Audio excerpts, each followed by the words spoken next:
medical clinic, the doctor, and the team that works with the doctor, the nurses, the coordinators, the geneticists, the embryologists. And Ron has actually already highlighted my take-home messages, which are, it is safe, it is highly successful, and this really is, as he said, a lot about choice and control.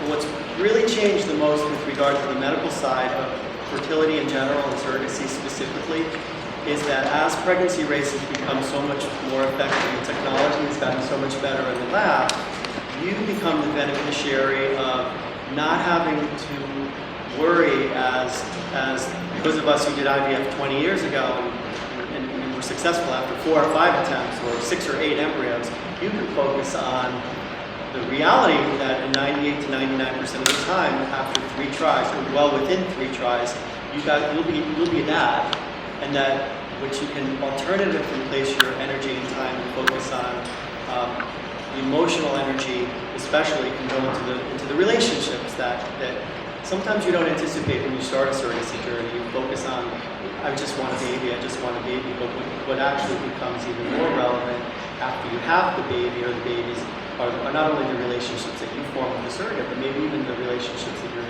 your family members or maybe your mom forms with her mom, just all sorts of permutations that you really can't even imagine.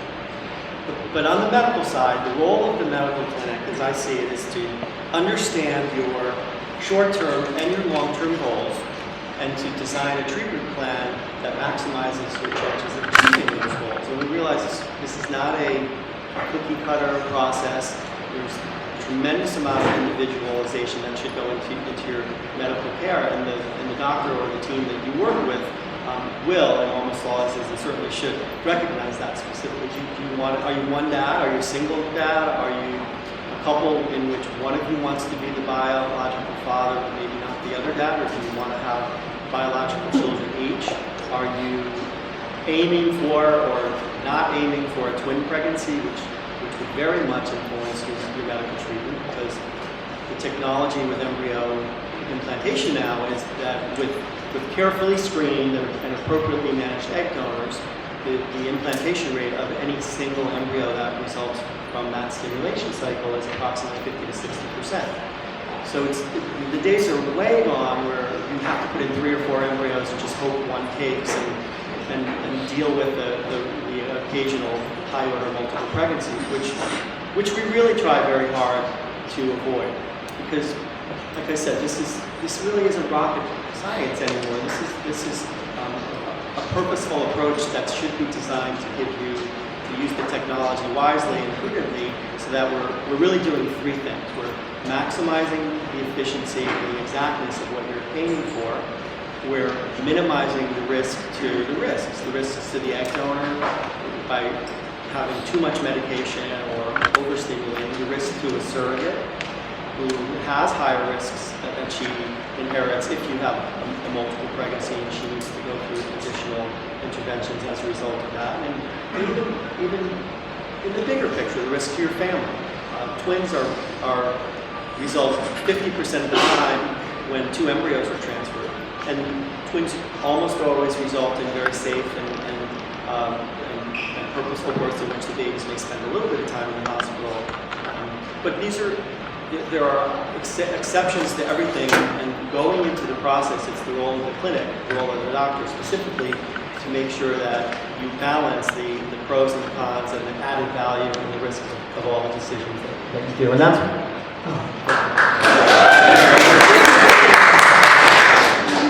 Hi, I'm Michael Doyle.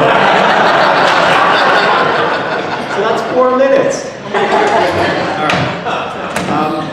So the clinic sort of coordinates multiple moving parts, and it's always very daunting when people think about this process to envision, well, how do I live in New York, and my donor lives in Massachusetts, and my carrier lives in Oregon, and my clinic is wherever, and how does that happen? And it's actually, for the clinic, one of the easier things that we do, because the medications that we use enable us to synchronize the women that are involved, and we can project timelines so that with little deviation, we can be a few months before the actual outline for you. not only when we think things are going to happen, but especially if you're working with a clinic that's using their own donors and has familiarity with those donors, and we know how much medication she's taken in the past, and how many eggs she's yielded in the past, and how many have fertilized.